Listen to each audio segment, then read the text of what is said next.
Assalamualaikum warahmatullahi wabarakatuh dan salam sejahtera kepada semua pelajar PGA 103. Saya Dr. Ija. Saya akan membentangkan berkaitan dengan topik-topik yang perlu dibentangkan semasa dalam kumpulan tutorial masing-masing. Pada minggu hadapan iaitu minggu ketiga bermula dengan kumpulan 1, anda akan membentangkan berkaitan tajuk perkembangan pendidikan dan kewujudan sekolah pelbagai aliran. Anda dikendaki untuk menonton video dokumentari seperti yang telah dipaparkan di dalam dokumen berikut, di mana selepas menonton video tersebut anda perlu menjawab soalan-soalan berikut dan masukkan ke dalam slide pembentangan anda untuk dibentangkan secara live ataupun pre-recorded kepada ahli kumpulan tutorial yang lain. Untuk kumpulan yang kedua, berkaitan dengan tajuk falsafah pendidikan kebangsaan, anda perlu membuat ulasan artikel jurnal berikut, ya, dan kemudiannya menjawab soalan-soalan berikut dan masukkan dalam slide untuk dibentangkan secara live ataupun pre-recorded video.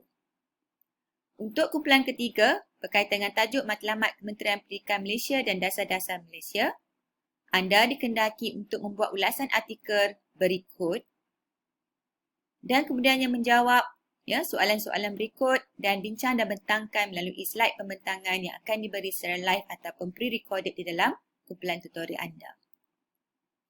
Bagi kumpulan keempat, anda akan membentangkan tajuk guru dan alam pendidikan, di mana anda perlu mencari video pendek mengenai guru dan profesion perguruan dan paparkan video yang anda telah perolehi ataupun anda telah cari ke kumpulan tutorial masing-masing. Dan anda perlu sediakan slide pembentangan yang menjawab soalan-soalan berikut sama ada secara live ataupun menggunakan pre-recorded video. Untuk kumpulan 5 pula, anda akan membentangkan tajuk kepelbagaian budaya masyarakat Malaysia dan implikasinya dalam alam persekolahan, di mana anda secara kumpulan perlu membuat ulasan artikel jurnal mengenai kepelbagaian budaya. Artikel jurnal tersebut boleh dicari secara sendiri, daripada Google ataupun laman sesawang. Dan apabila anda mendapat jurnal artikel tersebut ataupun artikel jurnal tersebut, anda perlu bincangkan dan bentangkan soalan-soalan berikut dan masukkan dalam slide pembentangan secara live ataupun pre-recorded video untuk diberikan kepada ahli kumpulan tutorial masing-masing. Minggu ke-8 tiada kumpulan tutorial kerana kita cuti pertengahan semester. Tiada pembentangan kumpulan tutorial, maaf. Untuk minggu ke-9, kumpulan 6 akan membentang tajuk sekolah sebagai satu organisasi sosial, di mana kumpulan pembentang perlu membuat bacaan lanjutan berkaitan sekolah sebagai satu organisasi sosial, sama ada daripada laman sesawang, artikel ataupun buku rujukan, dan perlu membincangkan berkaitan dengan soalan-soalan berikut dan dimasukkan ke dalam slide untuk dibentangkan secara live ataupun pre-recorded di dalam tutorial masing-masing.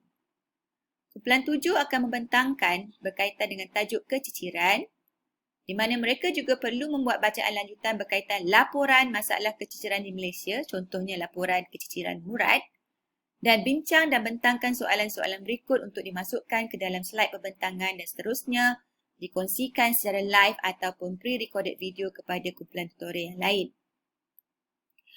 Bagi kumpulan ke-8, dengan tajuk pendidikan swasta, anda perlu membuat bacaan mengenai pendidikan swasta dan menjawab soalan-soalan berikut untuk dimasukkan ke dalam slide pembentangan dan dikongsikan bersama dengan ahli kumpulan tutorial yang lain secara live ataupun melalui pre-recorded video. Kumpulan 9 pula akan membentangkan tajuk etika dalam profesion perguruan, di mana kumpulan pembentang perlu membuat semakan dokumen standard guru Malaysia SGM 1.0 dan 2.0 oleh Kementerian Pendidikan Malaysia dan perlu membincang dan bentangkan soalan-soalan berikut untuk dimasukkan dalam slide pembentangan supaya boleh dikongsikan secara live ataupun melalui pre-recorded video kepada ahli kumpulan tutorial yang lain. Kumpulan 10 pula akan membentangkan tajuk pendidikan dan perkembangan sumber manusia, di mana kumpulan pembentang perlu membuat ulasan artikel jurnal mengenai pendidikan dan pembangunan sumber manusia. Artikel jurnal perlu dicari oleh kumpulan sendiri dan mereka juga perlu menjawab soalan-soalan berikut untuk dimasukkan dalam slide pembentangan untuk dibentangkan secara live ataupun melalui pre-recorded video. Kumpulan 11 dengan tajuk Perbincangan Isu Pendidikan di Malaysia perlu mencari video pendek mengenai isu pendidikan di Malaysia, paparkan video ke kumpulan tutorial masing-masing dan bentangkan berkaitan berikut di dalam slide pembentangan anda secara live ataupun pre-recorded video. Dan pada minggu ke-15 iaitu kumpulan 12 iaitu kumpulan terakhir, tajuk yang akan dibentangkan adalah ulang kaji ke semua topik yang telah dipelajari dalam kursus PGA 103 di mana kumpulan pembentang perlu membuat peta minda, infografik ataupun video pendek mengenai topik-topik yang telah dipelajari secara ringkas dan bentangkan infografik ataupun peta minda ataupun video tersebut kepada rakan-rakan ahli kumpulan tutorial. Produk tersebut boleh dipapar secara live ataupun pre-recorded video. Jadi itu sahaja perincian berkaitan dengan topik-topik yang akan dibentang oleh ahli kumpulan tutorial masing-masing untuk kursus PGA 103. Sekian, terima kasih. Good luck to all of you.